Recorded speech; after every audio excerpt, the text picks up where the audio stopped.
دعا مانگتے رہو اور شکر ادا کرتے رہو، دعا مانگتے رہو اور شکر ادا کرتے رہو، جو تکلیف ہے اس کے لیے مانگتے رہو، اور جو نعمتیں میسر ہیں ان پر شکر ادا کرتے رہو ساتھ ساتھ۔ دیکھو ایک حدیث میں رسول کریم صلی اللہ علیہ وسلم نے دعا کرنے کا یہ ادب بیان فرمایا کہ آدمی جب بھی دعا کرے تو دو کاموں کا سے شروع کرے۔ ایک اللہ تعالیٰ کی حمد، الحمدللہ رب العالمین، دعا کی شروع یہاں سے کرے، اللہم لک الحمد و لک الشکر، اور ایک درود شریف نبی کریم صلی اللہ علیہ وسلم پر درود بھیجے، پھر اپنے لیے جو حاجت مانگنی ہے وہ مانگے اللہ تعالیٰ سے۔ یہ جو فرمایا کہ شکر سے، حمد سے آغاز کرو، پہلا کام یہ کرو کہ اللہ تعالیٰ کی تعریف کرو، اللہ تعالیٰ کا شکر ادا کرو، تکلیف میں، پریشانی میں، جس حالت میں بھی ہو پہلے شکر ادا کرو۔ کس بات کا شکر ادا کرو کہ کہیں ایسا نہ ہو کہ تمہاری جو دعا ہے وہ شکوہ بن جائے، وہ گلہ بن جائے۔ اس سے روکنے کے لیے کہا کہ پہلے تو شکر ادا کرو کہ جو دوسری نعمتیں میسر ہیں پہلے ان کے اوپر شکر ادا کر لو، اللہ تعالیٰ کی نعمتوں کے اوپر کا استحضار کر لو اور مانگ لو اللہ تبارک و تعالی، پھر مانگو، پھر درود شریف بھیجو نبی کریم سرور عالم صلی اللہ علیہ وسلم پر کہ سارا کچھ اللہ تعالیٰ کے ساتھ جوڑنے والے، اللہ تعالیٰ کے ساتھ رشتہ قائم کرنے والے، اللہ تعالیٰ کے ساتھ بندے کو ملانے والے کون ہیں؟ حضور نبی کریم سرور عالم صلی اللہ علیہ وسلم۔ آپ پر درود بھیجو کہ تمہیں دعا بھی انہوں نے سکھائی، تمہیں آتا تھا مانگنا، تم مانگ سکتے تھے، مانگنے کا طریقہ بھی آپ نے سکھایا، مانگنا بھی آپ نے سکھایا، مانگنے کی ترغیب بھی آپ نے دی اور شکر ادا کرنے کی ترغیب بھی آپ نے دی، لہذا پہلے درود بھیج دو رسول کریم صلی اللہ علیہ وسلم۔ اور ہمارے حضرت والا حضرت عارفی قدس اللہ تعالیٰ سرہ ایک بات اور فرمایا کرتے تھے درود شریف کے بارے میں، یعنی یہ ایک ذوقی بات ہے، اس کو کوئی عقیدے کی طرف لے جانے کی ضرورت نہیں ہے، ذوقی بات ہے۔ حضرت فرمایا کرتے تھے کہ دیکھو رسول کریم سرور عالم صلی اللہ علیہ وسلم کا یہ طریقہ تھا، روایات میں آتا ہے کہ جب کوئی حضور اقدس صلی اللہ علیہ وسلم کو کوئی تحفہ دیتا، ہدیہ دیتا، تو عام طور سے اس ہدیے کا بدلہ دیتے تھے۔ بدلہ سے مراد یہ کہ اس کو مکافات کرتے تھے بدلے کی۔ کسی نے کوئی ہدیہ پیش کیا، اگر کوئی چیز موجود ہے تو وہ ہدیے کے طور پر اس کو پیش کر دی، اور کچھ نہیں تو اس کے لیے دعا فرما دی۔ رسول کریم صلی اللہ علیہ وسلم کی دعا کسی بندے کے لیے، ایسی دعا جو جا کر ٹھیک لگتی تھی عرش کے اوپر، ایسی دعا۔ اب ایک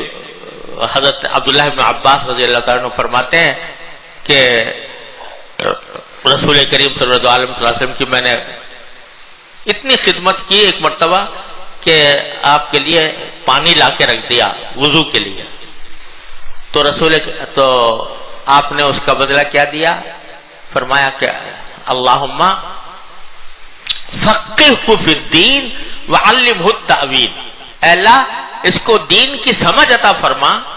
اور اس کو قرآن کریم کی تفسیر کا علم عطا فرما۔ تو آج عبداللہ ابن عباس کو امام المفسرین کہا جاتا ہے، چھوٹے بچے تھے اس وقت جب یہ حضور نے دعا دی تھی۔ حضرت انس رضی اللہ تعالیٰ عنہ خدمت کیا کرتے تھے رسول کریم صلی اللہ علیہ وسلم کی، 10 سال خدمت کی، یہ بھی کم سن تھے، تو آپ نے ان کی خدمت کے بدلے دعا دی کہ اللہم بارک لہو فی مالہ و ولدہ، یہ دعا فرمائی کہ اللہ ان کے مال میں بھی برکت عطا فرما اور ان کے اولاد میں بھی برکت عطا فرما۔ تو حضرت انس وہ صحابی ہیں کہ جو بہت لمبی عمر پائی، 120 سال کے قریب تقریباً عمر پائی، اور وہ کہتے ہیں کہ جتنے انصاری صحابی ہیں ان میں سب سے زیادہ دولت مند میں ہوں، حضور کی دعا کی برکت سے، یہ تو ہے ہی۔ اور کہنے لگے کہ فلاں سال جب حجاج جس دن آیا تھا تو اس دن میری بیٹی، ایک بیٹی نے بتایا، امینا نے، کہ میرے شاید مجھے یاد ہے 120 اولاد کو میں دفن کر چکا تھا، یعنی 120 اولاد جو ہے وہ مر چکی تھی، اتنی اولاد ہوئی۔ اور یہ کس نے بتایا؟ میری بیٹی نے، ایک بیٹی نے بتایا۔ تو اتنے 120 ہے، یا مجھے ہو سکتا ہے عدد میں کوئی مبالغہ ہو، لیکن تقریباً اتنی ہی بتائی کہ اتنی اولاد مجھے اللہ تعالیٰ نے دی آپ کی اس دعا کی برکت سے کہ میرے مال میں برکت ہو اور میری اولاد میں برکت ہو۔ تو رسول کریم سرور دو عالم صلی اللہ علیہ وسلم کی سنت یہ تھی کہ کوئی نہ کوئی بدلہ عطا فرماتے تھے اس شخص کو جو کوئی ہدیہ پیش کرے یا کوئی خدمت کرے رسول کریم صلی اللہ علیہ وسلم کی۔ تو ہمارے حضرت فرماتے تھے، حضرت عارفی قدس اللہ تعالیٰ سرہ، کہ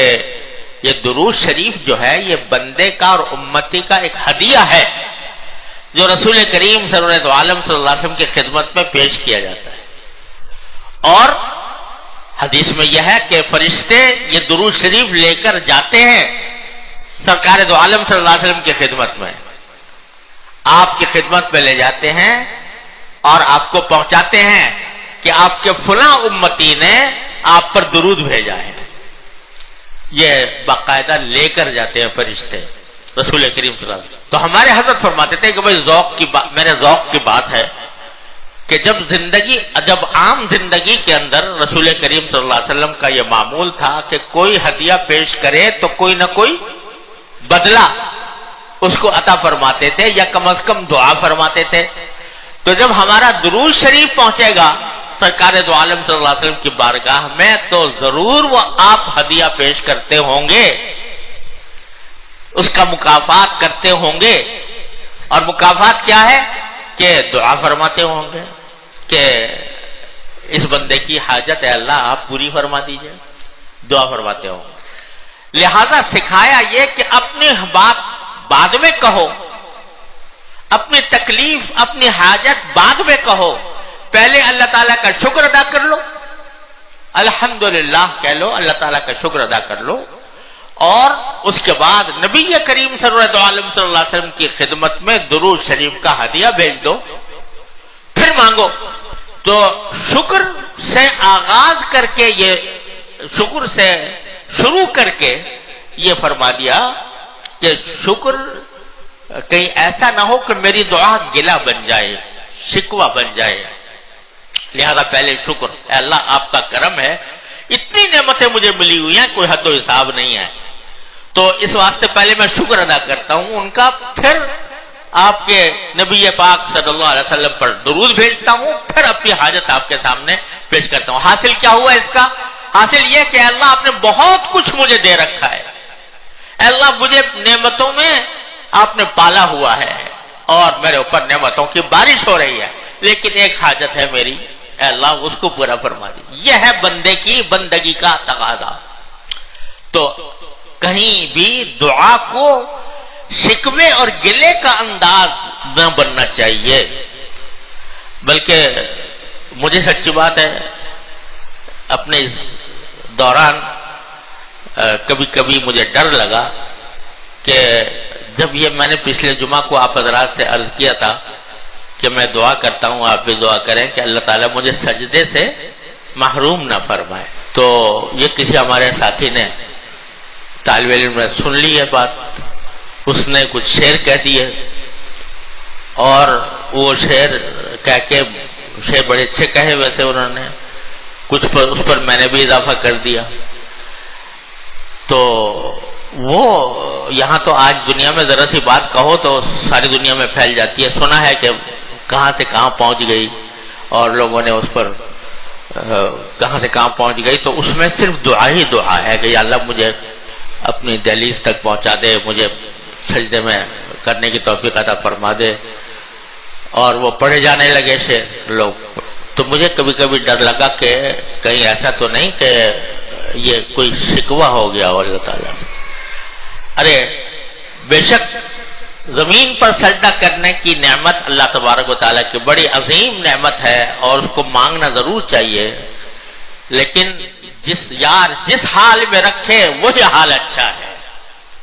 نہ تو ہے ہجر ہی اچھا نہ وصال اچھا ہے، یار جس حال میں رکھے وہی حال اچھا۔ مولانا رومی رحمۃ اللہ علیہ فرماتے ہیں کہ چونکہ بر میخت ببندت بستباش، چونکہ بر میخت ببندت بستباش، چون کشایت چابو کو برجستباش، کہ اگر اللہ تعالیٰ تمہیں کسی وقت میخ سے یعنی کیل سے گاڑ دے اور باندھ کر بٹھا دے تو بندھے پڑے رہو، یہی اس کی مرضی ہے، یہی اس کا فیصلہ ہے، تو بندھے پڑے رہو۔ اور چون کشایت چابو کو برجستباش، جب وہ کھول دے تو پھر تیز رفتاری سے کام کرو۔ تو تمہاری تجویز کیا ہے؟